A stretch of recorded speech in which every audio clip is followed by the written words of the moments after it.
Now, I got another question for you. I notice you're wearing a shirt or a button that says "I'm a Zionist." What does a Zionist mean to you? What is a Zionist? Well, a Zionist is someone who believes in a homeland for Jewish people. I believe. My definition, when I've looked at that in the dictionary, is Israel first. It means Israel first. Yes. Okay. Well, I believe in Israel's right to exist. I believe in their right to defend themselves. I believe that the Jews have been persecuted. And when I look at the Israeli thing, I look at it from my own point of view, growing up in Luton Town. The main extremist is, you know, the Stockholm bomber that we spoke about earlier. He was radicalised in the Luton Islamic Centre. The Luton Islamic Centre used to be the Jewish synagogue until they smashed it up, attacked it and drove them out of there. About 6 years ago I was walking through Luton and I see some Orthodox rabbis. They had all these police around them walking. What's going on there? They're getting a police escort to walk through the streets of Luton. Now this is year 2012 now in Britain, and no one could wear a skull cap from one end of an Islamic area to the other. They wouldn't get out of that area. So I see today that the Jewish people are persecuted, and I believe no one speaks up for them. Right. Well, you know, there is a negative incantation in a lot of realms about Zionism, about, you know, international banking, about a lot of things like that. And since it does denote that it is Israel first, can you possibly serve two masters? Meaning, can you serve England and Israel at the same time? Yeah, my battle is on my homeland, is England. And with regards to the Zionists, Nick Griffin from the BNP, he made a recent video where all he went on about was that I am a Zionist. So this is humour as well. I've just put this. So it's humorous. I've just put this picture on Twitter and directed it straight at Nick Griffin. I said, this one's just for you. Right. Well, you have a feud with Nick? I have a feud. Were you part of the BNP at one time? I was part of the BNP in 2004. I believe Tommy when he complains that the Zionist billionaires who fund Pam Geller, Robert Spencer, James Goen, Chris Knowles and various other people he works with aren't paying his mortgage. Of course they wouldn't. They don't give a damn about working class Brits like Tommy.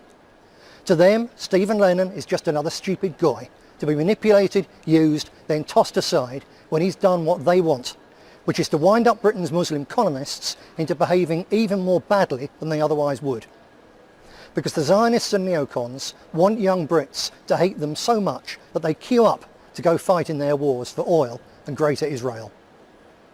Tommy challenges me to provide evidence of Zionist billionaires funding the EDL. By the very nature, it's impossible to provide evidence of something like that. I'm not going to be given the bag that the gold came in, am I? So I don't know. But what I do know is that Tommy deliberately avoids answering the questions raised by the clearly identifiable, verifiable facts in my booklet, What Lies Behind the English Defence League. He doesn't want, I think, to admit that people have been trying to use him as a tool to manipulate the white working class. That's why he doesn't deny what I say about Kenana, but doesn't say anything about it. It's interesting he doesn't deny these things, but we need answers. I'm not raising this to score points, but because it matters. It's not in the interests of Britain to have its nationalist street movement manipulated by people who dragged us into war in Iraq, into war in Afghanistan and into the bombing of Libya. People who are now trying to do the same to get us involved in Syria. The people who put the whole of North Africa into the hands of the Muslim Brotherhood, just so the Zionist lobby can then claim that Israel is the only reliable friend the West has in the Middle East. Frank Gaffney, who finances and runs the pro-Zionist counter-jihad groups that give Tommy his platforms in Brussels, Stockholm and just the other day in New York, is a close associate of Dick Cheney, boss of the giant American company Halliburton. These capitalist vultures make billions literally, every time they manage to manipulate public opinion into accepting another one of their wicked bloody wars. They make fortunes on the broken backs of our dead soldiers and out of our taxes. Which is why websites like Gates of Vienna and Atlas Shrugged, financed by the same people who pay for the war propaganda videos put out by the EDL Jewish Division's James Cohen, and run by people with whom Tommy and Paul Weston share speaking platforms, want to see us dragged into the endless series of wars they call the Clash of Civilizations. Their wars will be fought with our boys' blood and with our taxes, and will lead to bombs in our streets. That's why it matters that these people are manipulating Tommy. Because we don't need a clash of civilizations, we just want Islam out of Britain and British troops out of those fly-blown Muslim deserts. Tommy sidesteps, for example, the question of Chris Knowles, who was one of the founders of the EDL, present at the meeting in Alan Lake's Barbican flat. Tommy says he's lost his £20,000 job. How is he, a Zionist billionaire, financing the EDL? But I didn't say that Knowles himself has money. It's a documented fact in my study that one of the 3 directors of the Centre of Vigilance for Freedom is Chris Knowles. His co-director is Christine Brim, who's also chief executive of the Centre for Policy Studies, set up and funded by Frank Gaffney, whose project for the New American Century invented the weapons of mass destruction lie that Tony Blair used to drag Britain into the Iraq War. These are facts, direct connections between people that Tommy Robinson works closely with and the people who've got us into all these wars. Tommy needs to tell us who decided to appoint James Cohen as head of the Jewish division, and why, when Cohen isn't merely based in Canada, but is also a senior figure in Frank Gaffney, again, in his International Free Press Society. Cohen's been directly involved in circulating propaganda films designed to make the case for using British and American planes and taxis to bomb Iran.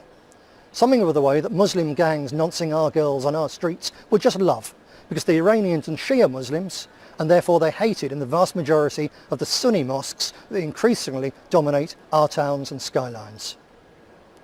Tommy needs to tell us who appointed Peter Risdon to run the EDL Extra blog. What does Peter Pettant, as he calls himself, do in the shadows? Who decided to give important backroom jobs in the EDL's web presence to him and Simon Bennett, both proven police grasses? Risdon's first venture into anti-Islamification protests included giving a platform to the twisted UAF-supporting Peter Tatchell, who wants to legalise paedophilia. With judgment as bad as that, Risdon should never have been allowed near the EDL, let alone a position of influence. As Tommy is deputy leader of the British Freedom Party, he also needs to explain how it helps the overwhelmingly working class supporters of the EDL to be trying to hook it up with a tiny, stillborn party headed by Paul Weston, who as far back as 2007 was hobnobbing with Douglas Murray, a leading figure in the neocon policy exchange think tank. True, when Murray and his influential friends produce reports criticising radical Islam, we can agree with them. But they're also part of the political and media elite that keeps dragging us into wars that have nothing to do with us. They're relentless cheerleaders for the mass immigration that's destroying England, because it helps keep down wages and the profits of their big financial backers up. And they're the intellectual driving force behind the drive to privatise the public services, schools and social housing that were paid for and built by the sweat of generations of ordinary British workers. They're the people ripping off Britain. That's why it matters that Tommy is being guided by people like Pam Geller of Atlas Shrugged. Yes, she's great on Islam, but she's also a fanatical advocate of the rights of big business and especially the banks to screw everybody else. And she regards Israel as the most important country on the planet. Well, I think that's fine and natural for Jews to think that if they want. But I think that Britain is the best country on the planet, and I don't see why we should go fighting other people's bloody wars. Tommy, you can't hide from these questions, or from any of the others raised by this document, by attacking everyone asking for answers as a vulture or a Nazi. Facts don't have political persuasions, they're just facts. And concerns about them are the real concerns of real Englishmen. That's why Tommy should also go back and read What Lies Behind the English Defence League again, and then do what every nationalist who's read it, and also Billy Blake's excellent EDL Coming Down the Road before it, wants him to do. Cut all links with the Zionists, the neocons and the militant gay lobby who have no place in a movement like ours based on the values of family and tradition. Make it clear that the English Defence League is only interested in defending our country, our freedoms, our heritage and our children, and that it will not be manipulated by outsiders or big business lobbyists, because Britons should fight for Britain only.